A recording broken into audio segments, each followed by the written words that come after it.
시편 130편이죠.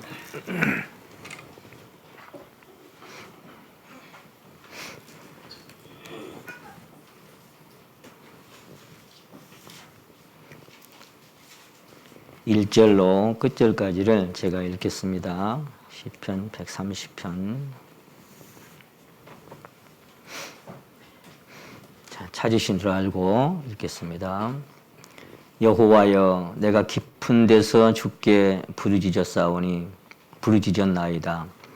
주여, 내 소리를 들으시며 나의 간구하는 소리에 귀를 기울이소서. 여호와여, 주께서 죄악을 감찰하실진데 주여 누가 서리이까? 그러나 사유하심이 주께 있음은 주를 경외케 하심이니이다. 나 곧 내 영혼이 여호와를 기다리며 내가 그 말씀을 바라는도다. 파수꾼이 아침을 기다림보다 내 영혼이 주를 더 기다리나니 참으로 파수꾼이 아침을 기다림보다 더하도다. 이스라엘아, 여호와를 바랄지어다. 여호와께는 인자하심과 풍성한 구속이 있음이라. 저가 이스라엘을 그 모든 죄악에서 구속하시리로다. 아멘. 오늘은 여기 본문 말씀 3절에 기록된 말씀의 끝부분에 주여 누가 서리이까, 이 말씀을 제목으로 주제를 삼았습니다. 그래서 이 주제를 가지고 말씀을 드릴 텐데요. 하나님 앞에 내가 설 때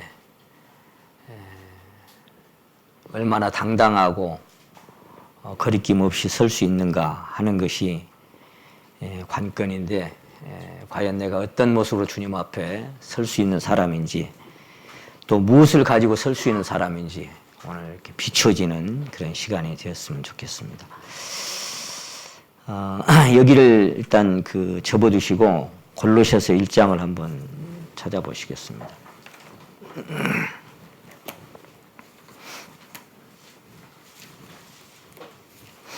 골로새서 1장. 에베소서에도 비슷한 말씀이 기록되어 있습니다만은, 여기 1장 21절에 보시면, 골로새서 1장 21절, 거기는 22절까지를 23절까지네요. 23절까지를 같이 한번 읽어보시면 좋겠습니다. 골로새서 1장 21절에서 23절까지 말씀. 시작. 전에 악한 행실로 멀리 떠나 마음으로 원수가 되었던 너희를 이제는 그의 육체의 죽음으로 말미암아 화목하게 하사 너희를 거룩하고 흠없고 책망할 것이 없는 자로 그 앞에 세우고자 하셨으니, 만일 너희가 믿음에 거하고 터 위에 굳게 서서 너희 들은 바 복음의 소망에서 흔들리지 아니하면 그러하리라. 이 복음은 천하 만민에게 전파된 바요, 나 바울은 복음의 일꾼이 되었노라. 아멘.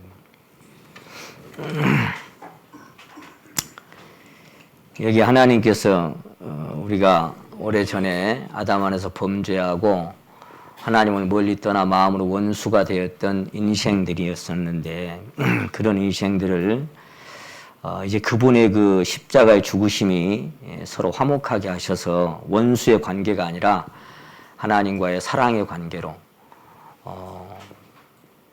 때로는 친구로, 때로는 자녀로, 또 그렇게 친밀한 관계로 우리를 거듭나게 해주시고 하나님 품 안에 안겨주셨습니다. 이렇게 주신 것은, 여기 지금 뭐라고 말씀하고 있냐면은, 제가 한번 적어보겠습니다. 하나님 앞에 세우려고 하는데, 하나님 앞에 우리를 딱 세울 때 어떤 모습으로 우리를 세우려고 이렇게 불러주시는가 하니까, 거기 22절 말씀이지요. 이렇게 세우시려고.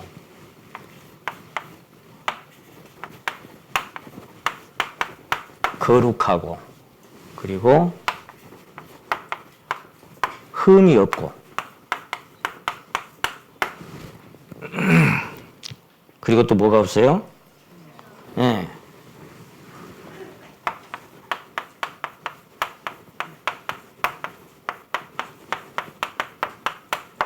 책망할 것이 없는 자로, 없는 자로 하나님 앞에 우리를 세우시기 위해서, 세우시기 위하여.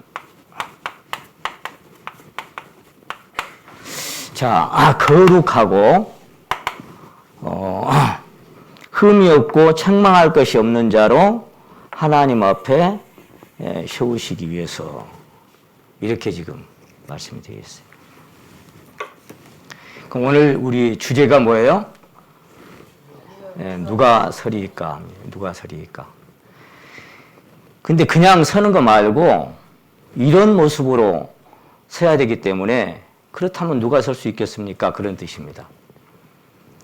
그냥 사람 아무나 서죠. 너 나와봐 그러면 딱 서면 그냥 서는 게 아니고, 어떤 모습으로 세우기를 원하느냐면 이런 모습으로 세우기를 원하는 거예요. 거룩하고 흠이 없고 책망할 것이 없는 자로, 이렇게 하나님 앞에 세우기를 원하는 겁니다. 그러기 위해서 주님이 십자가에 우리를 위해서 피 흘려 죽어주셨다. 근데 그 다음에 말씀을 보시면 23절에 만일 너희가 뭐에 거하고? 믿음에 거하고 터 위에 굳게 서서 너희 들은 바 복음의 소망에서 흔들리지 아니하면 그러하리라. 좀 그 뒤에 답으로 주신 말씀이 좀 묘하잖아요. 자, 거룩하고 흠이 없고 책망할 것이 없는 자로 서려면 거룩하게 살아야 된다, 깨끗하게 살아야 된다, 책망할 것이 없이 정말 바로 살아야 돼, 이렇게 권면을 하실 줄 알았는데 그렇게 하시지 않고 너희가 들은 바 믿음의 소망에서 거하고 그 믿음에 서서 흔들리지 아니하면, 뭐에 흔들리지 아니하면? 너의 행위로가 아니라 그 들은 복음, 그 복음에서 흔들리지 않으면, 그 믿음이 거기에 머물러 있으면, 거기에 뿌리가 내려지면, 그러면 그렇게 될 수 있어. 그런 얘기를 지금 하고 계시는 겁니다. 성경은 내가 거룩하니 너희도 거룩하라고 말씀하시고, 너희를 부르신 거룩한 자처럼 너희도 모든 행실에 거룩한 자가 되라, 이렇게도 말씀하셨습니다. 자, 거룩하고 흠이 없고 책망할 것이 없는 자로 세우시기 위함이다. 만일 우리가 오 주여 이 시간에 오시옵소서, 이렇게 이제 찬양을 드립니다. 만일 오늘 주님이 재림하신다면, 그리고 그 앞에 내가 선다면, 그럼 여러분 어떨 것 같아요? 오늘 이 순간 주님 딱 오셨어. 그 주님 앞에 딱 갔어요. 그리고 하나님 앞에 내가 딱 섰어. 그러면 여러분 거룩하고 흠이 없고 책망할 것이 없는 자로 딱 설 수 있겠습니까? 어때요? 오늘 오신다면. 그럼 이제 대충 그 성도님들의 마음에 어떤 대답이 나오냐면, 오늘은 안 될 것 같아. 이렇게 대답할 수 있어요. 오늘은 안 될 것 같아. 그럼 언제? 한 1년 신앙 더 하면? 한 1년 신앙 더 하면 이런 모습이 될까요? 그럼 한 10년 더 하면? 앞으로 한 30년 더 하면 이런 신앙이 될 것 같습니까? 거룩하고 흠이 없고 책망할 것이 없는 자로. 이렇게 되려면은 어떤 사람인가 하면은요, 온전한 자예요, 온전한 자. 온전한 자예요. 완전한 자예요. 이런 사람이 하나님 앞에 완전한 자예요. 흠이 없으니까. 그럼 한 30년 신앙하면 이런 사람이 될까요? 그러니까 그때까지 기다렸다가 그때 오시면 그렇게 될까요? 아니면 참 내가 그때 한참 주님 앞에 열심히 살 때 작년에쯤 오셨으면 내가 그렇게 살 수 있을 텐데 이런 생각 듭니까? 언제 주님이 오시면 이런 모습으로 설 수 있을 것 같습니까?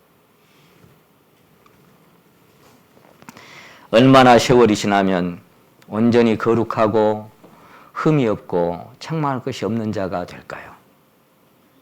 얼마나 세월이 지나면. 그러니까 만일에 우리가 이 신앙의 이 복음, 하나님 우리에게 주신 그 은혜와 사랑의 그 복음의 초점을 방향을 조금만 틀어버리면 이 성경 말씀이 전혀 이해가 안 됩니다. 그리고 풀어나갈 수도 없어요. 그 방향 설정이 너무너무 중요한 거예요. 그래서 이 성경은 이렇게 설려면 너희가 어디에 서야 되는가 하니까 믿음에 서야 된다. 믿음에 설 때 이 믿음에 서 있는 사람은 그런 사람으로 설 수 있다. 지금 그렇게 말씀하고 있는 거예요. 무슨 믿음에?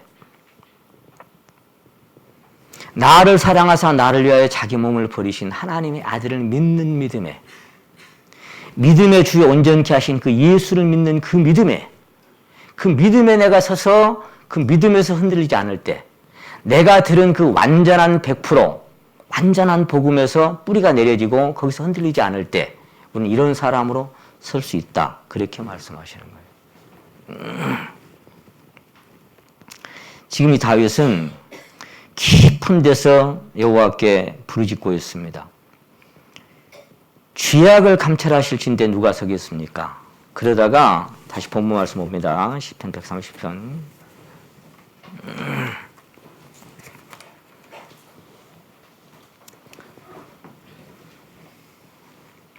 4절에 보시면 그러나 사유하심이 주께 있음은 주를 경외케 하심이니이다.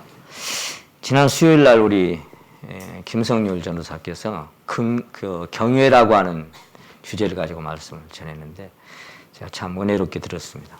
경외가 뭔지, 하나님을 경외하는 게 어떤 것인지 두 가지 차원에서 말씀을 이렇게 나눠서 하셨는데 참 은혜롭게 제가 들었습니다. 여기 보니까 사유하심이 주께 있으면, 사유하심이 뭐예요? 바로 그게 복음이에요. 그리스도의 사랑이에요. 근데 그 복음 때문에 우리가 주님 앞에 설 수 있는데 하나님께는 뭐가 있냐? 7절에 보면 이스라엘아 여호와를 바랄지어다. 여호와께는 인자하심과 풍부한 구속이 있음이라. 저가 이스라엘을 그 모든 죄악에서 뭐 한다고요? 8절 말씀입니다. 8절 말씀 다시 봅니다. 저가 이스라엘을 그 모든 죄악에서 뭐 한다고요? 구속한다. 모든 죄악에서. 자, 우리가 하나님 앞에 죄가 없을 때, 그것도 뭐 하나님은 호리만큼만한 죄도 다 죄고 모든 율법을 지키다가 하나에 그치면 모두 범한 자가 되니까 호리만한 죄도 없을 때 거룩하고 흠이 없고 청망한 것이 없는 자로 하나님 앞에 설 수 있어요. 그런데 모든 죄를 다 사하신다. 주께는 인자하심이 있다. 인자하심이 풍부하시다라고 성경은 자꾸 말씀하시죠. 인자라고 하는 것이 원뜻에 어떤 뜻을 갖고 있는 거니까 자비와 사랑을 얘기하고 있습니다. 인애라고 하는 것도 인자하고 그 원뜻이 똑같은데 불쌍히 여기고 자비를 베풀어 준다 이런 뜻을 갖고 있고, 그리고 여기는 하나님께서 우리에게 베풀어 주신, 거저 주신 모든 은혜가 이 안에 다 들어있어요. 그 모든 죄악에서 우리가 495장 찬양을 보면은 내 영혼이 은총 입어 중한 죄짐 벗고 보니 그렇게 찬양을 드립니다. 근데 마지막에 후렴에 보면은 할렐루야 찬양하세, 그 다음 뭐예요? 내 모든 죄 사함받고 주 예수와 동행하니 그 어디나 하늘나라, 이렇게 찬양을 드립니다. 자, 내 모든 죄 사함받고 몇 프로를 사함받았어요? 모든 죄 100%. 내 모든 죄를 사함받고 주 예수와 동행하니 이것이 하늘나라다. 그렇게 성경은 말씀하고 있습니다. 하나님이 애처롭게 여기고 불쌍히 여겨서 우리를 긍휼을 베풀어 주신 그 사랑 안에서 우리가 이 복음을 믿었습니다. 오늘 본문 말씀이 다른 버전이니까 이렇게 되어 있어요. 오 주여, 주께서 불법을 지켜보실진데 누가 능히 서리이까, 이렇게 되어 있습니다. 여호와여, 만일 주께서 죄악을 살피신다면 주여 누가 설 수 있겠습니까? 주여, 주께서 사람의 죄악을 살피신다면 감당할 자가 누구이겠습니까? 이렇게 되어 있고, 여호와여 주께서 죄를 지려 가신다면 오 주여 누가 견뎌낼 수 있겠습니까? 여호와여 주께서 죄악을 낱낱이 다 헤아리신다면 그 누가 주님 앞에 바로 설 수 있겠습니까? 이렇게 되어 있어요. 주님이 만약에 죄악을 딱 하나하나 이렇게 살펴보고 우리를 주님 앞에 나와서 서라고 한다면 여기 다른 버전에 기록된 것처럼 누가 감당할 수 있겠습니까? 누가 견뎌낼 수 있겠습니까? 누가 바로 설 수 있겠습니까? 아무도 설 사람이 없어요. 그러나가 없다면 참 큰일 나겠죠. 그러나가 없다면. 그러나 사유하심이. 근데 이 사유하심이 죄를 사해 주시고 용서하시는 건데, 근데 시편 86편 5절에 보시면 주는 선하사 한번 따라해 보십니다. 사유하시기를 즐겨하시나니. 예. 하나님 막 즐거워하는 건 뭐냐면은 사유한다는 건 뭐냐면은 용서하심. 대속하심, 사유하심. 이 사유하심을 하나님께서는 즐겨하신대. 사유하심을 즐겨하신대. 자, 사유는 어디에 필요해요? 죄가 있는 곳이 필요한 곳이에요. 죄가 없는 곳에는 사유함이 필요가 없어요. 범죄가 없다면, 인생이 실수하지 않고 만약에 넘어지지 않는다면 사유하심은 필요가 없는 거예요. 이 사유하심은 죄가 있는 곳에 필요한 곳이에요. 근데 하나님은 사유하시기를 굉장히 즐겁게 하신대. 그러니까 한 번뿐만 아니라 계속 사유하시고 또 사유하시고 계속 사유하셔요. 왜? 그걸 즐거워하시니까. 참 희한한 하나님이죠. 그죠? 희한하신 하나님이죠. 사유하심을 즐거워하신대. 근데 이 사유하심은 반드시 뭐가 연결되어 있는 거 아니까 이게 연결되어 있어요. 우리가 이해하기 쉽게 해서. 자, 사유하심이라고 하는 것은 예, 이거하고 연결이 되어 있죠. 이거하고.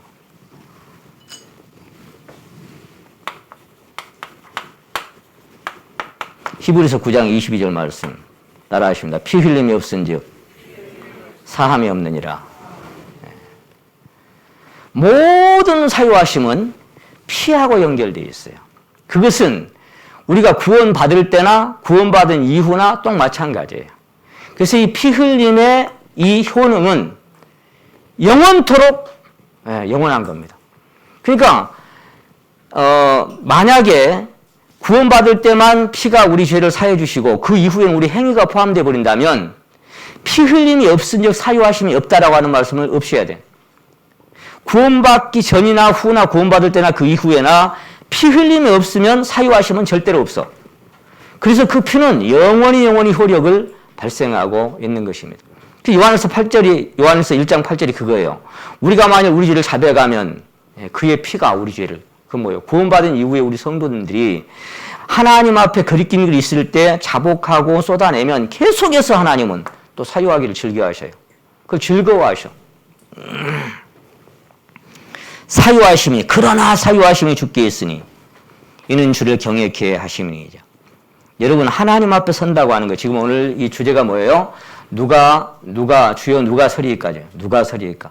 하나님 앞에 선다고 하는 것은 이게 어마어마한 일입니다. 이게 엄청난 사건입니다. 이게. 전능자의 임재 앞에 선다는 것은 그분의 처소는 너무나 거룩하고 구별된 곳이기 때문에 모세가 떨기나무 불꽃을 보고 막 와! 하고 달려가니까 갑자기 모세야! 그랬죠. 모세야. 하나님 급하니까 막 이리로 가까이 오지 마라. 너 선 땅은 거룩한 땅이니 신발을 벗어라. 여호수아에게도 신발을 벗어라. 너 그 모습 그대로는 나한테 나가볼 수가 없어. 그 말이에요. 그 모습 그대로는 올 수 없어. 나한테 접근할 수 없어. 출애굽기 19장이 뭐예요? 거기 10계명이 주어질 때 그 시내산 정상에 엄청난 하나님의 위엄이 임재했죠. 그때 사방으로 줄을 쳤어요. 왜? 성도들이 그 줄 앞에 접근만 했다면 그냥 돌로 침을 당해 죽으니까 아무도 접근하지 못하게 해라. 누구도 접근할 수 없는 곳이 하나님의 임재하는 곳입니다. 그것이 인간이 감히 어떻게 섭니까? 근데 주님 말씀하시요. 사유하심이 주께 있으면 그리고 사유하시기를 즐겨하시나이다. 하나님은 그거를 즐거워하시기 때문에 갈 수 있는 거예요. 자, 이곳이 어떻게 우리가 들어갈 수 있었어요? 히브리서 10장 한번 찾아봅시다. 이거 잡으시고 히브리서 10장.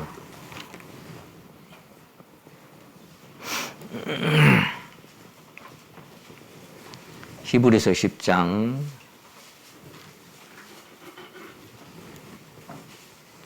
19절 말씀부터 한번 보십니다. 그러므로 형제들아 같이 읽겠습니다. 우리가 예수의 피를 힘입어 성소에 들어갈 담력을 얻었나니. 이 성소라고 하는 것이 우리말은 그냥 성소지만 원뜻에는 지성소라고 되어 있습니다. The Holy Place가 아니고 The Most Holy Place로 되어 있어요. 지성소예요, 지성소. 그러니까 그분의 임재가 거하는 곳, 그곳이 어디냐면은 지성소예요.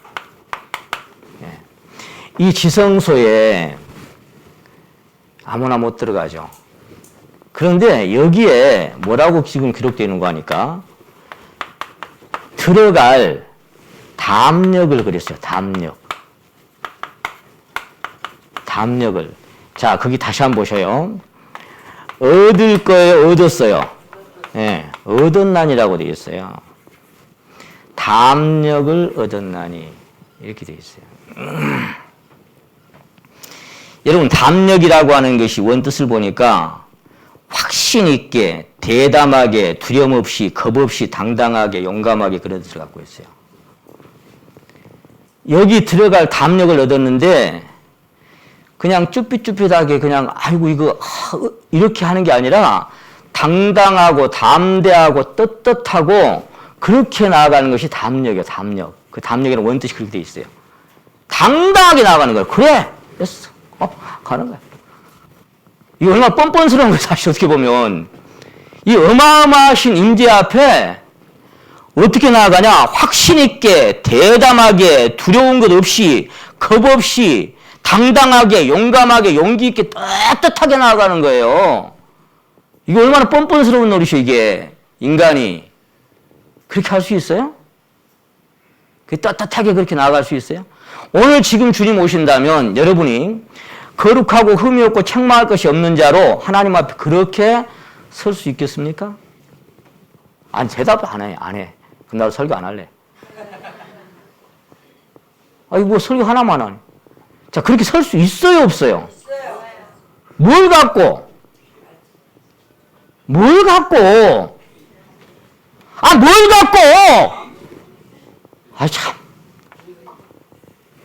자, 여기 성경 다시 한번 보십니다. 19절에 예수의 뭐를 힘입어? 그것 때문에 거기 들어갈 담력을 얻을 거라고요? 얻었다고요? 그러니까 우리 신앙이 만약에 에베소교회 주신 말씀처럼 그 첫사랑을, 처음 사랑을 버렸다 그랬는데 여기서 만약에 흔들려 버리면 아까 골로새서 말씀 그거죠. 믿음에 거하고 들은 바 복음에서 흔들리지 아니하면 그러하리라. 그게 뭐예요? 끝까지 그 믿음에 붙들고 서 있어라 그 말이에요. 거기에 뿌리 내리고 서 있어라 그 말이에요. 그래서 확신 있게, 대담하게, 두려움 없이, 겁 없이, 당당하게, 용감하게, 용기 있게 갈 수 있습니다. 무엇을 가지고? 율법의 행위로냐? 나의 의나 선함으로냐? 어떤 것도 아니죠. 오직 예수의 피를 힘입어. 그것 때문에. 우리가 뭐 강단에서나 서로 교제를 하거나 간에 계속해서 자랑할 수 있는 건 뭐예요? 영원토록 내 할 말 예수의 피밖에 없네. 다시 성쾌하기도 예수의 피밖에 없네. 나의 의는 이것뿐 예수의 피밖에 없네. 왜? 피 흘림이 없은 즉 사함이 없어. 구원 받을 때나 그 이후에나 이 죄하고 관련돼서 이 죄가 사함 받는 것은 피가 아니면 안 돼. 그래서 우리가 두루마기를 한번 입었는데 그걸 빨아야 되잖아요. 빨아야. 계시록에 뭐라고 되어 있어요? 흰 옷을 입은 많은 무리가 나와서 환란 가운데 이들이 누굽니까? 그러니까 자, 한번 따라 하십니다. 어린 양의 피에 그 옷을 씻어 희귀한 자들이니라. 자, 구원받은 예복을 입었는데 그 다음에 하나님께 나아가는 자는 뭐예요? 예복이 더러워질 수 있어. 그래서 발을 씻는 거예요. 근데 더러워질 수 있는데 뭘로 그걸 씻냐 그 말이에요. 뭘로 그 옷을 씻냐. 뭘로 빨래비누도 아니고 어떤 세제도 아니고 그의 피의 옷을 씻어 희귀한 자들이니라. 피 흘림이 없은 즉 사함이 없으니까. 그건 영원토록 계속되는 거예요. 그러니까 여기서 만약에 방향을 흐트러버리면 주님의 십자가의 그 고귀한 보혈의 피를 자꾸 흔들어버리는 겁니다. 그래서 인간의 행위가 자꾸만 앞서게 돼요. 그리고 하나님 앞에 나아갈 때도 헷갈리게 만들어 자꾸. 영원토록 내 할 말 예수의 피밖에 없네. 여러분, 이 지성소는 하나님께서 죄인들과 거룩한 자신을 딱 막을 쳐서 막아놓은 거잖아요. 막아놓은 건데 그 안에 이제 그룹들이 있고 시운자가 있죠. 시운자는 뭐예요? 시운자는 말 그대로 은혜를 베푸는 장소지요. 근데 은혜를 베푸는 장소를 피를 가지지 않고는 거기 9장, 히브리서 9장. 여기 이제 그 지성소에 들어가는 이제 언약들이 쭉 이제 기록이 되어 있는데요.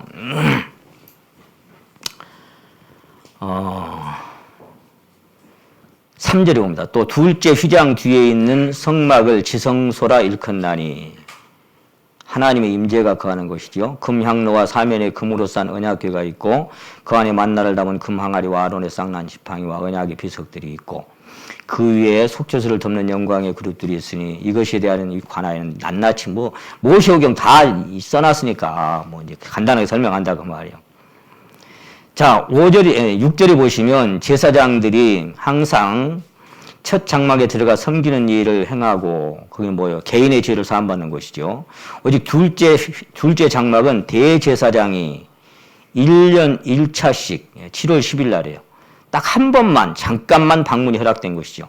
대제사장이 홀로 1년 1차씩 들어가되 뭐 없이는? 피 없이는.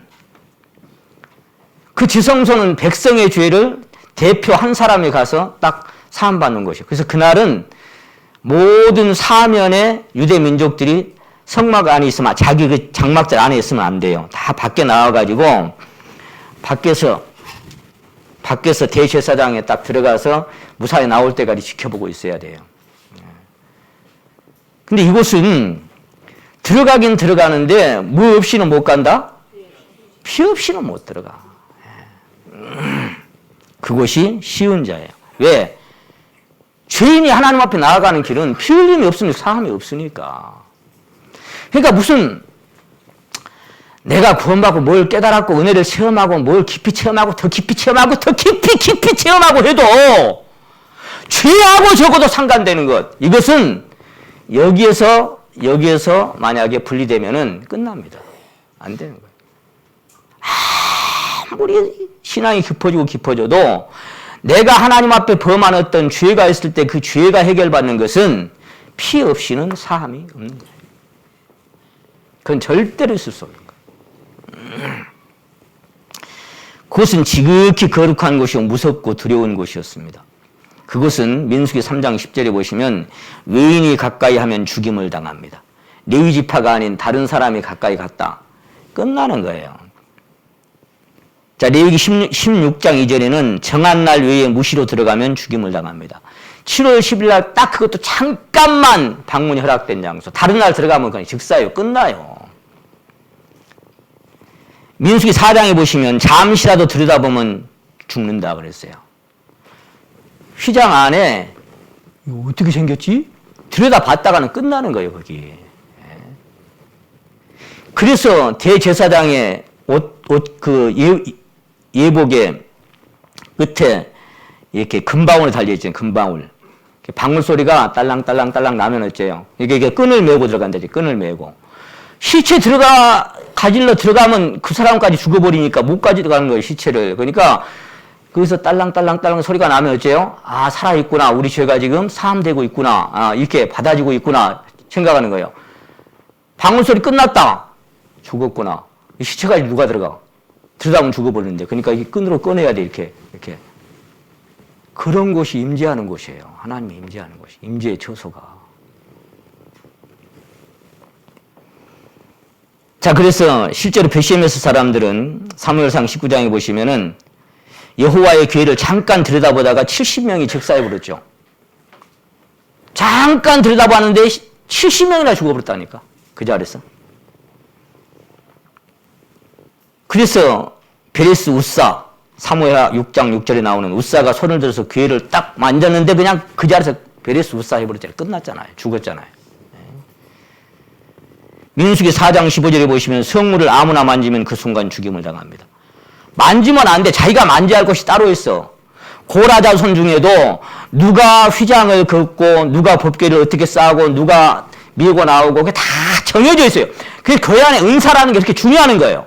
자기 자리가 다 있는 거예요. 아무나 이거 하고 저거 하고 막 그렇게 되는 게 아니에요. 신학에 와서도. 자기 은사가 있어. 은사가. 자기 자리가 있어요.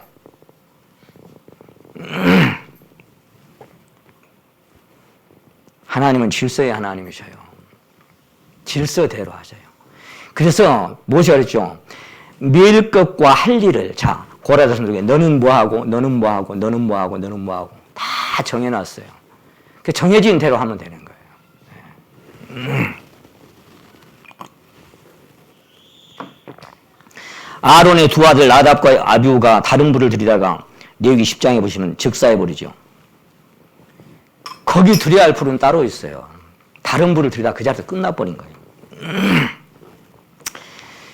그곳에 들어갈 때는 향연으로 속죄소를 가리우지 아니하면 즉사합니다. 레위기 16장 12절입니다.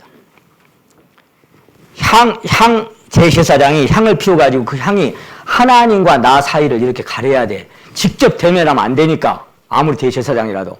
그 향연, 연기가 피우면 그걸로 이렇게 얼굴을 딱 가리우면서 이렇게 들어가야 돼요. 그래 안 하면 끝나! 하나님을 보면 죽으리라 그랬어요. 내가 내 얼굴을 보는 순간 나는 죽는다. 그 말이요. 은혜로 살려주실 때도 있었지만. 레위 10장 9절에 보면은 한잔하고 들어가면 죽습니다. 한잔하고 들어가면. 그래서 포도주나 독주를 마시고 들어가도 죽임을 당합니다. 그러니까 조건이 얼마나 까다로운지 몰라. 정한 날에 들어가야 되고 외인이 가면 죽고 잠시도 들여다보지 말고 아무도 만지지 말고 그리고 다른 물도 들이지 말고 향연 얼굴을 가리우고 한 잔 마시고 들어가도 안 되고 얼마나 두렵고 떨리는 곳이 하나님의 임재 앞인지 모릅니다. 근데 그토록 거룩하게 성별된 곳을 가리웠던 휘장이 마태복음 27장 51절에 그리스도께서 십자가 못 박혀 다 이루었다 끝나는 순간 한번 따라 하십니다. 휘장이 위로부터 아래까지 찢어져 둘이 되고 저는 그 말씀 볼 때마다 얼마나 은혜가 되는지 몰라. 지난번에 우리 설교 제목이 뭐였어요? 위로부터였죠. 위로부터. 휘장을 인간의 행위로 길을 열고 들어가는 게 아니고 위로부터 아래까지 찢어져 둘이 되고 그게 무슨 얘기예요? 하나님의 길을 위로부터 열어줘야 열어지는 거예요. 내가 내 행위로 율법의 행위로 막 어떻게 해서 열고 들어가는 게 아니라고요. 위로부터 아래까지 찢어져. 아래서부터 위로까지 찢어진 게 아니고 하나님이 열어주실 때만. 그 지금 10장 말씀이 그거예요. 그 길은 우리를 위하여 열어놓으신 새롭고 산 길이요. 그건 뭐예요? 전에는 열리지 않았던 길. 대제사장이 잠깐 절대로 누구도 갈 수 없었던 그 길이 누구를 위하여? 나를 위해서 열어놓으신 옛날에 없었던 그래서 새롭고 산 길이요. 그 길이 누구예요? 내가 곧 길이요. 진리요. 생명이신 그 주님이 길이 되셔서 열어주신 거예요. 그래서 우리는 그 아래에 들어갈 수 있는 자격을 얻은 거예요. 그 임재 앞에. 자, 위로부터 아래까지 찢어졌어요. 하나님께서 첫사람 아담 안에 탄생한 모든 인류를 마지막 아담인 그리스도 안에서 끝내시고 그리스도 안에서 거룩하게 하시고 온전케 해주신 겁니다. 그래서 히브리서 10장 그 14절에 보세요. 어떻게 만들어 놨느냐? 10장 14절에 같이 한번 읽겠습니다. 시작.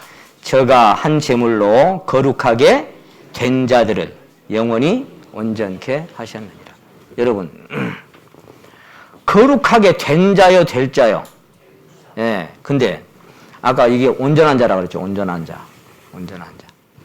그런데 여기 참 중요한 게요. 몇 년 동안 온전케 하셨다? 예, 영원히 온전케 하셨느니라.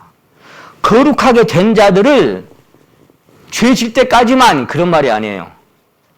영원히 온전케 만들어 놓은 거예요. 영원히. 그래서 주님은 우리를 떠날 수가 없어. 세상 끝날까지 너희와 항상 함께. 그건 언약이에요. 새 언약. 떠날 수가 없어. 우리 안에 이제 성전 삼으시고 내 안에 지성소 삼으시고 오신 주님의 임재는 영원히 떠날 수가 없습니다. 임마누엘 되신 그 주님께서. 창세 전에 그리스도 안에서 우리를 택하시고 미리 정하신 그들을 또한 부르시고 부르신 그들을 또한 의롭다 하시고 의롭다 하신 그들을 또한 영화롭게 하실 거예요? 하셨어요? 하셨느니라. 이것이 전적으로 그분의 선물이고 은혜고 사랑입니다. 그런즉 누구든지 그리스도 안에 있으면 새로운 피조물이라. 이전 것은 지나갔으니 보라 새 것이 되었도다. 완전히 새로운 인류를 만들어 주셨고 새로운 피조물이고 제3의 인류, 하늘에 속한 자들로 하나님 우리를 그 신분을 옮겨주신 겁니다. 그래서 로마서 8장에 말씀하신 거예요. 그런즉 이제 그리스도 예수 안에 있는 자에게는 결코 정죄함이 없나니 이는 그리스도 안에 있는 생명의 성령의 법이 죄와 사망의 법에서 우리를 해방하였습니다. 해방. 그래서 우리는 그 하나님의 영 안에 이끄는 대로 사는 거예요. 그분의 이끌림을 받는. 하나님의 영으로 인도함을 받는 그들은 곧 하나님의 아들이라. 하나님의 아들이 뭐냐? 하나님의 영 안에 인도하심을 받는 거야. 제가 이번에도 출애굽기 쭉 보다가 모세의 가을상자나 창세기에 노아 같았던 이 노아 방주는 키가 없다니까요. 키가 없어. 내 인생 내 마음대로 못 살아. 물결 치는 대로 가는 거예요, 그냥. 그래서 결코 정죄함이 없나니 이 말씀을 로마서 8장 33절에 한번 따라 하십니다. 의롭다 하신 이는 하나님이시니 누가 정죄하리요? 아니 최고의 대법관이 최고의 통치자가 죄 없어. 그것도 뭐 대가 아무것도 값없이 의롭다 하시면 얻은 자 되었느니라. 의롭다 하신 이는 하나님이시니. 자, 이 의롭다가 뭐예요? 의롭다가 거룩하고 흠이 없고 책망할 것이 없고 이런 자가 온전한 자고 의로운 자예요. 이런 자가. 이 사실 믿습니까? 굳건한 반석이시니 그 위에 내가 서리라. 그 위에 내가 서리라. 그 위에 내가 서는 거예요. 그분 때문에. 그래서 뿌리가 거룩한지 가지도 거룩하다가 하는 그 위에 내가 있는 거예요. 그분의 연결 안에. 그 생명 안에. 이것이 그리스도 안에 있다는 것은 그리스도로 옷 입었다는 것을 의미하고 그리스도 생명 안에 연합되었음을 의미합니다. 그리스도의 신부로 예비되었음을 의미합니다. 그래서 성경 이사야서 61장 10절에는 이는 그가 구원의 옷으로 내게 입히시며 의의 겉옷으로 내게 더하심이. 계속 지난번에 제가 제사장의 예보에서 얘기했잖아요. 하나님이 만드시고 하나님이 씻기시고 하나님이 입혀. 여호수아가 더러운 옷을 입고 있어. 내가 네 죄악을 씻어버렸으니 그 옷을 벗기고 깨끗한 갈아입혀 주시죠. 머리에 면류관을 씌워주죠. 스스로 한 게 아니고 하나님이 입혀주신다니까. 그래서 사도 바울이 내가 가진 의는 율법에서 난 것이 아니고 오직 그리스도를 믿음으로 말미암는 하나님의 의다. 그렇게 얘기하잖아. 하나님의 의가 뭐예요? 하나님의 의가. 자, 여기다가 어린 양 예수 밑에 요 나왔잖아요. 내가 들어갈 때 비로소 의인이 된다 이런 뜻이잖아요. 그리스도가 내가 연합될 때 의인이다 그 말이요. 예수 안에 그 말이. 그 오를 의자가 그렇게 되는 거예요. 전혀 죄 없는 자가 그리스도 안에 있을 때. 얼마나 아름답다고 묘사하셨냐면은 구원의 옷으로 내게 더하심이 의의 옷으로 내게 더하심이 신랑이 사모를 쓰며 신부가 자기 보물로 단장함 같게 하셨습니다. 그걸 입고 있는 모습이 하나님 오실 때 얼마나 아름답든지 어제 우리가 결혼식 갔다 왔잖아요. 신랑 신부가 아름답게 단장한 모습으로 그렇게 보시는 거예요. 그게 하나님 우리를 보실 때 모습이에요. 신부가 자기 보물로 단장한 것 같이. 어저께 신부는 진짜 용감하더라고. 혼인세약 받을 때 내가 그렇게 크게 대답한 신부는 생전 처음 봤어. 보통 요즘 그 신랑 신부들 왜 그렇게 담대한가 몰라. 와, 얼마나 소리를 크게 지르냐. 아멘! 하더니 내가, 아우, 정말. 내가 속이 시원했어요. 대답을 하려면 확실히 혀풀고 안 하려면 말해버려야지, 뭐. 아멘, 뭐, 아멘, 뭐. 사랑하는데 무슨 체면이 뭐 있어, 그냥. 자, 그래서 그렇게 아름다운데, 이제 하나님은 그 사랑하시는 자 안에서 저와 여러분을 보십니다. 그 사랑하시는 자, 그 그리스도는 점도 없고 흠도 없습니다. 그래서 제가 시간상 그냥 안 찾고 말씀드려요. 아가서 4장 7절에 보시면, 나의 사랑 너는 순전히 어여뻐서 아무 흠이 없구나. 자.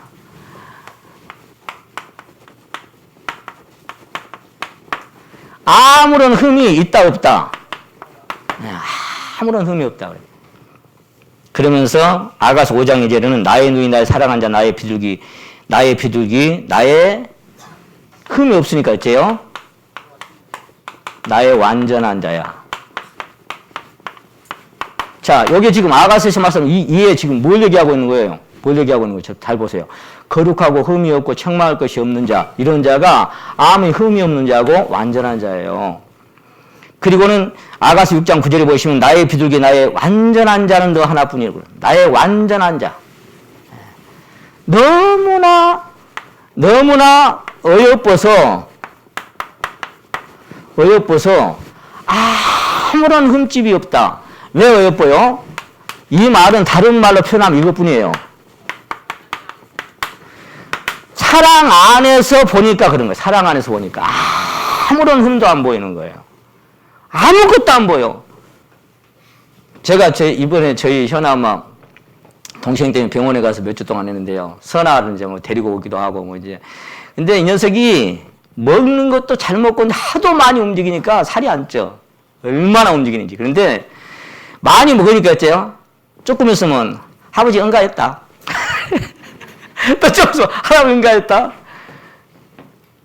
근데 그게 제가 더러울까요? 안 더러울까요? 그 똥통을 치우면서. 더러울까요? 안 더러울까요? 안 더럽기는 왜 안 더러워? 똥인데. 똥인데. 근데 지금 엄마가 막 가끔 그래요. 막. 야! 뭔 똥을 하루에 6번이나 싸냐? 그런 거예요. 지금 엄마도 그 똥이니까 더러워요, 안 더러워요? 근데 6번, 7번을 싸도 씻어줘! 왜? 사랑하니까. 내 딸이니까. 근데 지그 딸만큼은 나는 안 돼. 그래서 좀 이따 할아버지 응가 했다가 좀 이따 또 할아버지 또 응가! 그러면요. 아, 좀 그만 싸라! 그래요.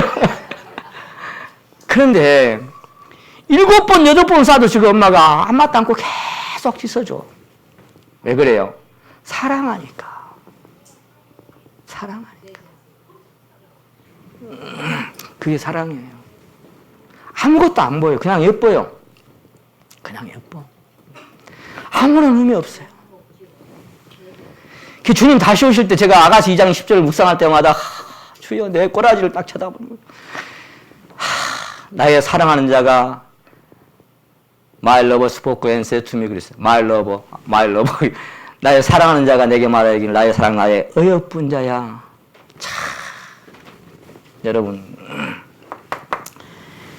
우리를 부르러 올 때 나를 사랑하는 자가 나의 사랑 나의 어여쁜 자야.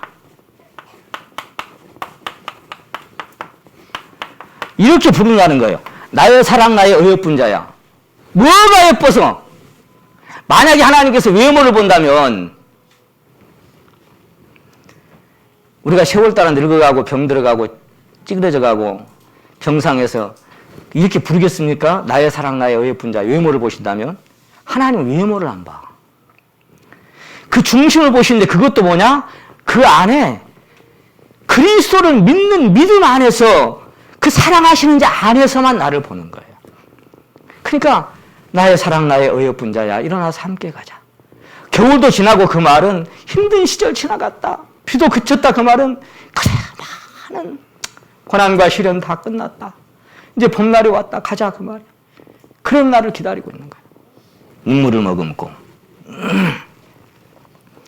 그래서 여러분 나의 비둘기 나의 완전한 자는 너 하나밖에 없다. 오늘 본문 말씀처럼 만일 하나님께서 그리스도 안에서 우리를 보시지 않고 그리스도 안에서 우리를 보시지 않고 죄악을 감찰하신다면 우리 중에 그 누구도 그분 앞에 한 사람도 감히 오늘 제목이 뭐예요? 주여 누가 서리이까? 누가 서겠습니까? 제가 찬양을 좋아하는 그 찬양 가사 중 하나가 539장 마지막 절이요. 바라던 천국 올라가 하나님 전에 배울 때 뭐 땜시 구주의 의를 힘입어 어여시 앞에 서리라. 참 들을 때마다 가슴이 벅차와요. 하나님 전에 딱 배울 때 구주의 의를 힘입어 여러분 어떻게 선다고요? 어여시 앞에 선대. 어여시. 이 어여시가 뭔 뜻인가 제가 사전에서 쭉 찾아봤어요. 그랬더니 이렇게 되어 있어요. 외모나 행위나 삶에 거리낌이 없이 아주 당당하고 떳떳하다. 이게 어여시라는 뜻이에요. 이게 아까 무슨 뜻이에요? 그 성소에 들어갈 아까 담력을 얻어낼 담력. 이 담력이라는 뜻하고 똑같은 뜻이에요. 어여시가. 예. 겁 없이 담대하게 당당하게 어여시 앞에 서리라. 굳건한 반석이시니 그 위에 내가 서리라. 그 찬송을 들으면요 가슴이 벅벅해져요. 내가 주님 앞에 설 때 당당하고 떳떳하게 설 수 있는 것은 우리 복음 얘기할 때 그런 얘기 많이 하죠. 목사가 꿈을 꿨어. 쫙 창으로 천사가 천국문을 가리고 있어. 평생 신학 나와서 목사하는 사람이 왔어. 암호를 대거라. 암호 내가 신학 그리고 열심히 목회하고 많은 성도 암호가 틀렸다 꺼져라. 안 열리는 거야. 이 꿈에 딱 보니까. 어떤 장로가 왔어. 나 평생 동안 교회 섬기면서 어떤 집사모 왔어. 이것도 하고 저것도 하고 뭣도 하고 주여 주여 하는 자마다 안 된다 그랬죠. 암호가 틀렸다 꺼져라. 시골 할머니가 하나 따고 왔어. 암호를 대라. 내 모든 죄를 예수님의 피가 다 씻어놨다. 문 열어라 이놈들아. 짱 하고 열리는 거예요. 그러니까 이 목사가 그 꿈을 꾸고 나서 엄청난 충격을 받은 거예요. 그 천국문이 열리는 것은 어떤 것으로도 아니구나. 그 피밖에는 그 문이 열리지가 않아요. 열릴 수가 없어요. 왜?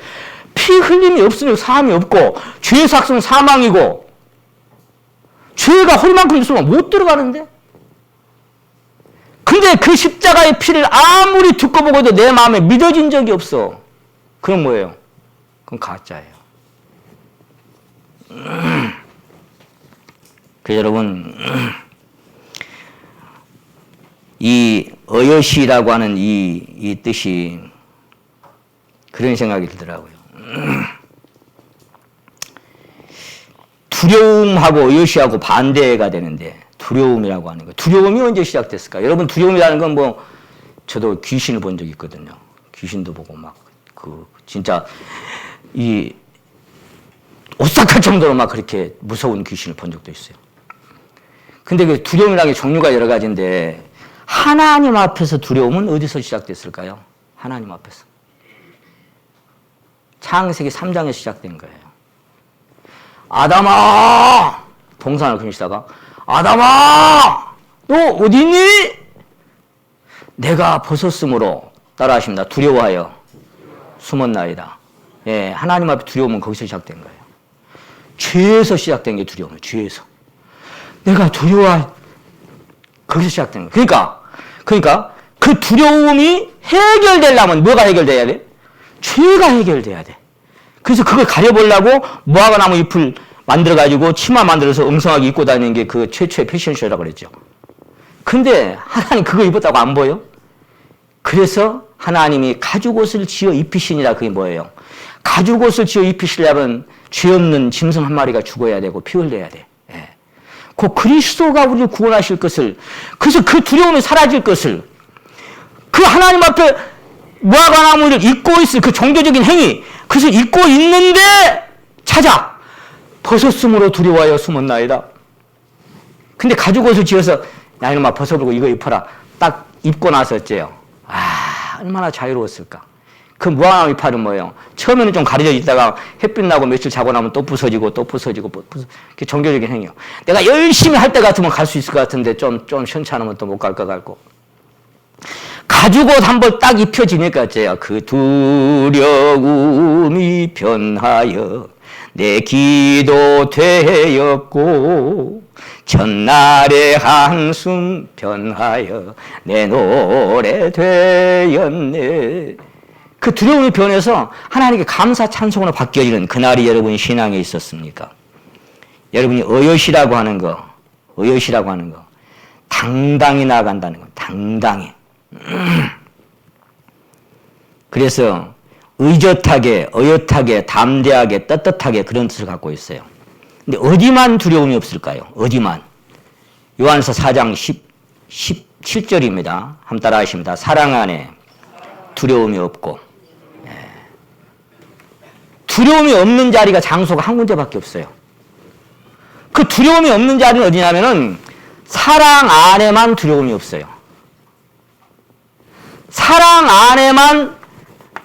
안에만 이 두려움이라는 것이 쫓겨나가. 사랑 안에 두려움이 없고 온전한 사랑의 두려움을 내어 쫓나니.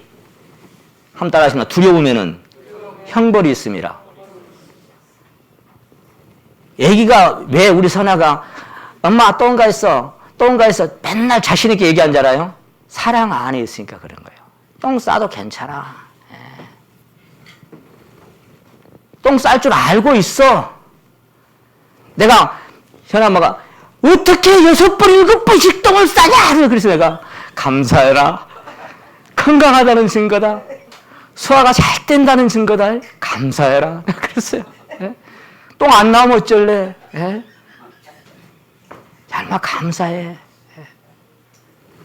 여러분, 왜 사랑 안에서 두려움이 내어 쫓겨요? 그 사랑 안에 딱 있으면 마음이 편안한 거야. 아무런 두려움 없어. 왜? 내가 이래도 내가 저래도 나를 사랑한다고 하는 그 사랑을 내가 믿기 때문에 마음이 불안하지 않는 거예요. 사랑 안에만 두려움이 없고 온전한 사랑이 두려움을 내어 쫓아버리는 거예요. 여러분 그 사랑 안에 있습니까? 예. 그 사랑이 두려움을 보세요. 왜 사랑 안에 두려움이 없어요? 사랑은 허다한 죄를 덮기 때문입니다. 사랑은 허물과 죄를 덮어주고 가려주기 때문입니다. 제가 언젠가 눈먼 사랑이라는 그 주제로 말씀드린 기억이 있습니다만은 이 사랑이라고 하는 것은 모든 것을 주 안에 있는 나에게 딴 근심이 있으랴. 안에 있는 거, 사랑 안에 있다는 거. 내가 어째도 나를 안아주고 사랑해 주시는 그 주님의 사랑이 나를 품고 있다는 거. 이 사랑 안에 있다는 걸 내가 믿는다면 여러분 두려움은 사라질 줄로 믿습니다. 그래서 여러분 한겨울 밤에 눈이 내리면 온 세상이 하얗게 덮여버립니다. 하나님의 사랑이 그리스도 예수 안에서 저와 여러분의 허물을 덮어버리고 가려버렸습니다. 그래서 실제로 이사야서 1장 18절에는 오라 우리가 서로 변론하자. 너희 죄가 주홍 같을지라도 나라시나 눈과 같이 희어질 것이요 진홍같이 붉을지라도 양털같이 되리라. 아무리 붉고 많아도 눈과 같이 양털같이. 근데 세상의 눈은 햇빛 비치면 다 녹아버리는데 하나님의 사랑의 눈은 녹아야 안 녹아요? 어제나 오늘이나 영원토록 동일하시니라. 그러니까 안심이지. 그러니까 녹질 않아. 그래서 찬양을 드려요. 변찮는 주님의 사랑과 거룩한 보혈의 공로를 우리 다 찬양을 합시다. 주님을 만나볼 때까지 예수는 우리를 깨끗게 하시는 주시니 그의 피 우리를 무엇보다 눈보다 더 희게 하셨네. 이 찬양을 드린 사람들이요 가슴에 그 영감으로 지었어요. 그 가사들을. 그의 흘린 피가 우리를 눈보다 더 희게 오라 진홍같이 붉을지라도 양털같이 눈과 같이 희어질 것이다. 그래서 성경은 일한 것이 없이 하나님께 의로 여기심을 받은 사람의 행복에 대하여 그 행복이 두 가지가 나오죠. 두 번이나 다윗의 말한 바. 행복이 뭐예요? 다윗의 말한 바. 그 불법을 사하심을 받고 그 죄를 가리우심을 받는 자는 복이 있도다. 주께서 그 죄를 인정치 아니하실 사람은 복이 있도다. 죄를 안 지었기 때문도 아니고 죄가 없어서도 아니고 그 불법을 사하심을 받고 그 죄를 가리우심을 받고 죄가 있는데 다시 한번 따라 하십니다. 그 죄를 인정치 아니하실 사람은 이게 무슨 얘기요? 죄가 있어. 근데 죄를 죄로 인정을 안 해. 그런 사람은 행복하다 그 말이야. 그런 사람은. 그게 하나님의 의요. 그러니까 죄 짓고 막 살아라 그 말이요. 지금 제가 여러분 하나님 보실 때 죄는 신약에 와서는 라가라는 자는 공회에 잡히게 될 것이요 미련한 놈이라는 자는 지옥불에 들어가게 되리라. 형제를 미워하는 자는 살인하는 자니 여자를 보고 음욕을 푸는 자마다 마음에 간음한 자니. 하나님의 중심이 하나님이 구약과 신약을 나누. 신약에 와서 죄는요 구약에는 율법을 실제로 범해야 죄죠. 신약에 와서는 생각하면 죄요. 그래서 너희 의가 서기관과 바리새인보다 더 낫지 아니하면 결코 천국에 들어갈 수 없으리라. 근데 반대로 또 무슨 말씀하셨어? 시리들과 창기들이 누구보다 먼저 하나님 나라 들어갈 수 있어. 시리와 창기들이 누구보다 먼저가 왠지 알아? 그건 자기 의를 나타나게 하나도 없었어. 오직 그리스도를 믿는 믿음 안에서. 그러니 이게 세상이 상식적으로 생각하는 거하고 얼마나 이 성경의 세계가 다른 겁니까? 너무나 다른 겁니다. 여러분, 이 그리스도 안에 있다고 하는 것이 이게 뭐냐면은 다른 말로 하면 도말함을 받은 자다 이렇게 표현할 수 있습니다. 도말이라는 말이 몇 군데 나오는지 한번 찾아봅시다. 이사야서 43장. 이게 하나님의 백성들한테 하신 말씀이에요. 이방인한테 하신 말씀이 아니라. 이사야 43장 25절 말씀 같이 한번 읽겠습니다. 시작.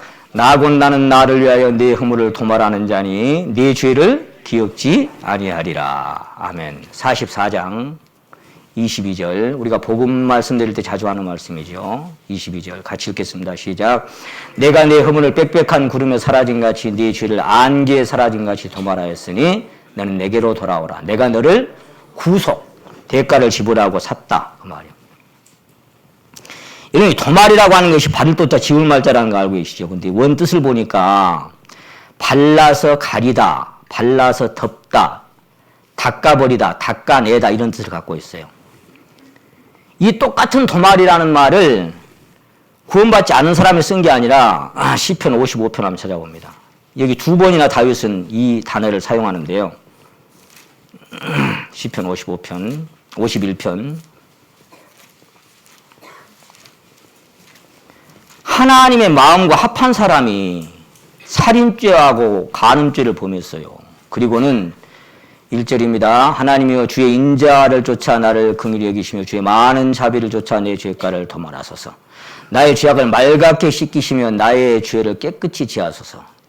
대전하는 내 죄악을 아오니 내 죄가 항상 주 앞에 있나이다. 자 보세요. 1절이 보세요. 많은 자비를 쫓아 내 죄과를 뭐하라고요? 도말해달라고. 도말해달라고. 지난번에 언젠가 한번 우리 박 장로님께서 우슬초라는 기억나요? 우슬초. 참 은혜롭게 제가 들었어요. 우슬초. 그리스도의 피를 이렇게 문설주 없맞게 이게 우슬초로 바르는 거예요, 이렇게. 예. 그리스도의 은혜가 바로 그 우슬초로 인해서. 근데 여기 지금 그 다음에 9절에도 보니까 주의 얼굴을 내 죄악에서 돌이키시고 내 모든 죄악을 어쩌라고요? 도말해달라고. 도말해달라고. 도말이 뭐예요? 발라서 지워버리고 덮어버리고 닦아버렸다 그런 얘기예요. 그래서 이게 이사야 43장의 이 말씀이 다른 버전에는 네 죄와 허물을 지워버린 자니 그랬어요. 네 죄들을 삭제하는 자니 이렇게 돼 있어요. 네 죄를 닦아내서 지워버렸으니 이렇게 돼 있어요. 닦아서 지워버리고 삭제해버리고 발라서 가려버리고 덮어버렸다. 이보다 더 확실한 단어가 어디 있어요? 싹 지워버리고 발라서 덮어버리고 여러분 아무리 뭐가 막 있어도 보세요. 닦아서 지워버렸다 그 말이요. 이렇게 닦아서 지워버렸다 그 말이에요. 아니면 위에다가 덮어버려서 가려버렸다 그 말이에요. 아까 눈 얘기했지만 안 보여. 찾아보려고 해도. 그래서 안 보이니까 어째? 기억지 아니하리라고. 있어야 뭐 기억을 하지. 있어야. 안 보이니까 기억이 안 되는 거예요. 네 죄를 기억지 않아. 왜? 내가 도말했으니까. 내가 기억 안 한다. 하나도 안 보인다. 찾아보려고 해도 여기는 뭐가 있는데 여기는 아무것도 없어요. 지워버렸어요. 안 보여. 그게 도말이에요. 도말. 그건 왜냐? 이사야 43장에 이 백성은 내가 나를 위하여 지었으니 나의 찬송을 부르게 하려 함이라. 그 에베소 1장 말씀 똑같아. 그렇게 해준 이유가 뭔지 아냐? 내게 감사 찬송 드리려고.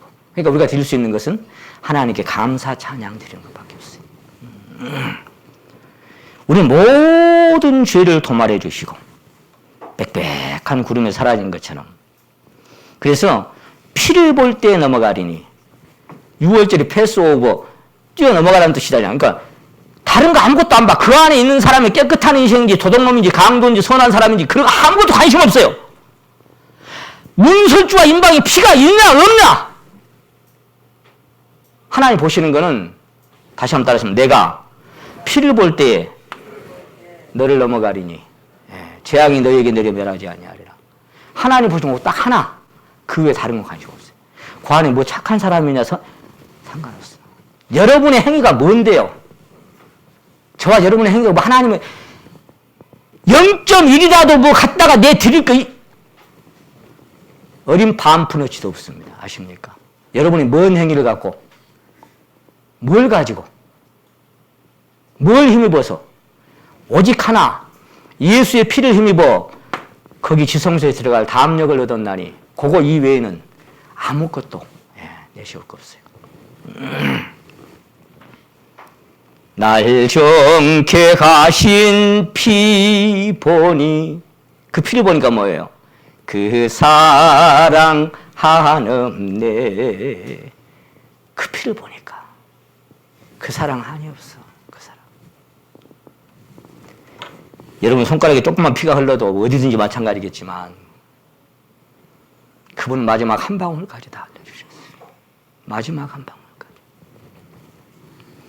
여러분 그래서 시편 찬송가 184장에는 나의 죄를 씻기는 예수의 피밖에 없네. 피밖에 없네. 피밖에 없네. 이 피라는 말이 12번에 기록되어 있어요.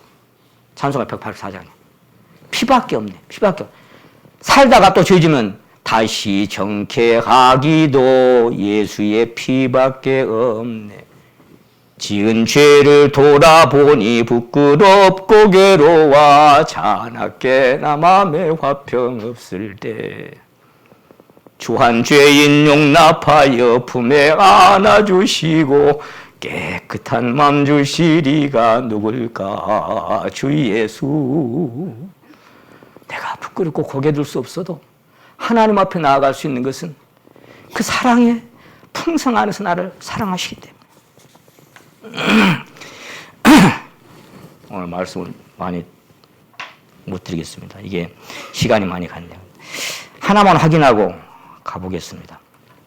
최근에 성경 민수기하고 예레미야를 읽다가 참 은혜로운 말씀 앞에 한참을 다시 머뭇거리면서 묵상했던 말씀이 있는데요. 민수기 23장을 한번 가봅니다. 이 말씀을 읽고 처음에는 고개를 갸우뚱 그랬어요. 민수기 23장.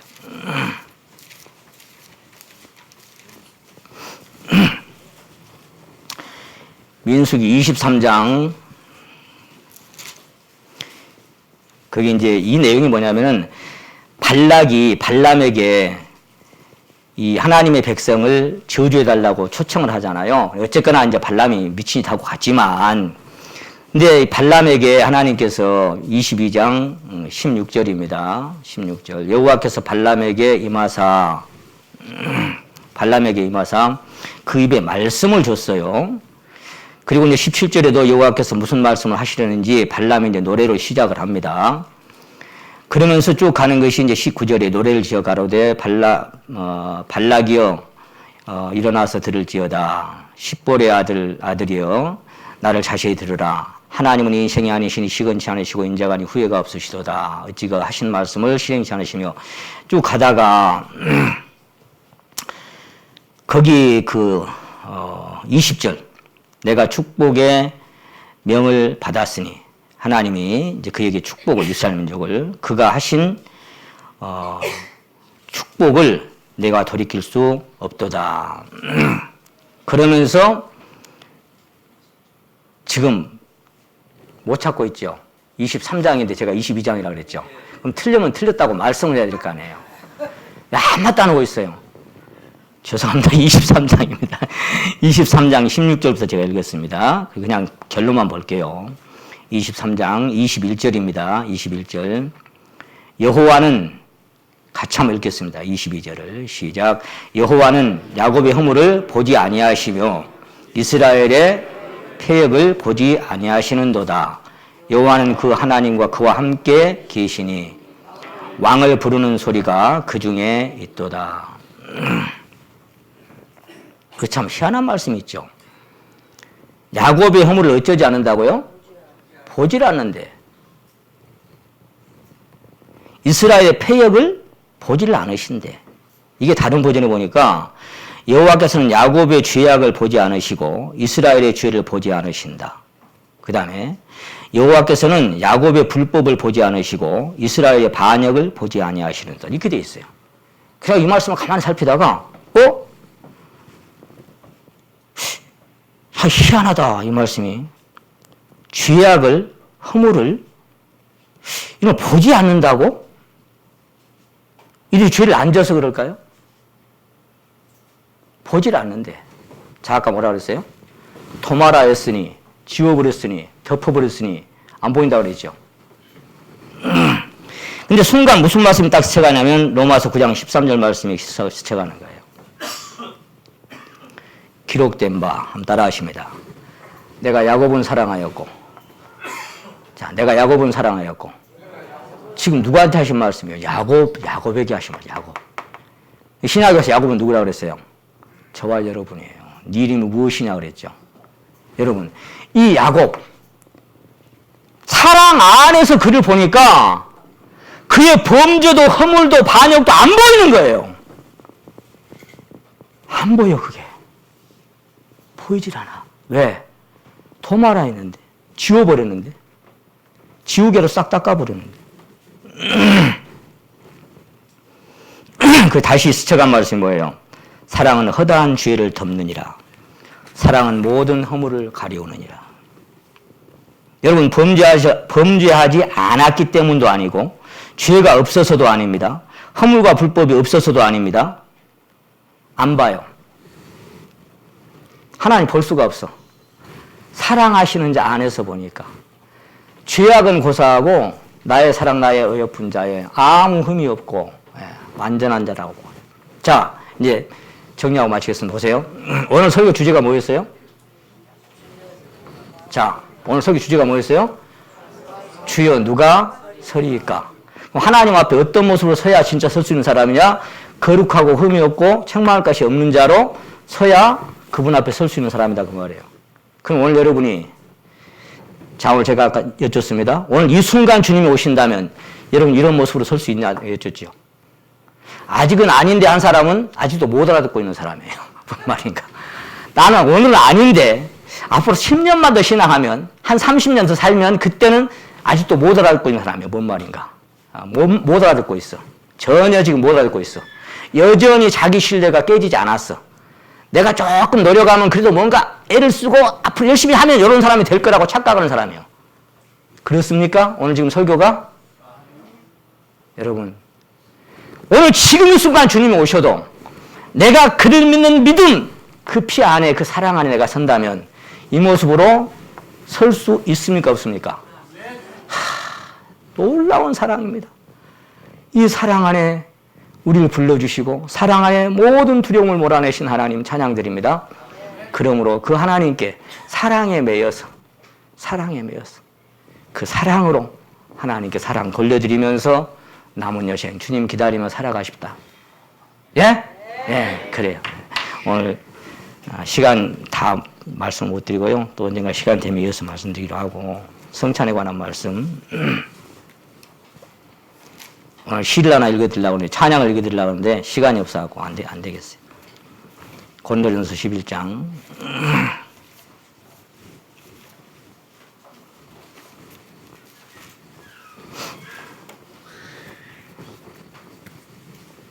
11장 28절 29절까지만 읽고 성찬 진행하도록 하겠습니다. 고린도전서 11장 28절 29절 시작. 사람이 자기를 살피고 그 후에야 이 떡을 먹고 이 잔을 마실지니 주의 몸을 분변치 못하고 먹고 마시는 자는 자기의 죄와 죄를 먹고 마시는 것이니라. 지난번에 우리 연예기 전사께서 징계도 사랑이다 잘 들으셨죠? 우리에게 징계가 오거나 환난과 시련이 오거나 어떤 것이 온다고 하시더라도 그거마저도 하나님의 사랑 안에 있음을 감사를 드립니다. 자, 앞에 있는 그 고봉 장갑입니까? 그거 다 착용해 주시고요. 기도 드리고 성찬 진행하도록 그렇게 하겠습니다.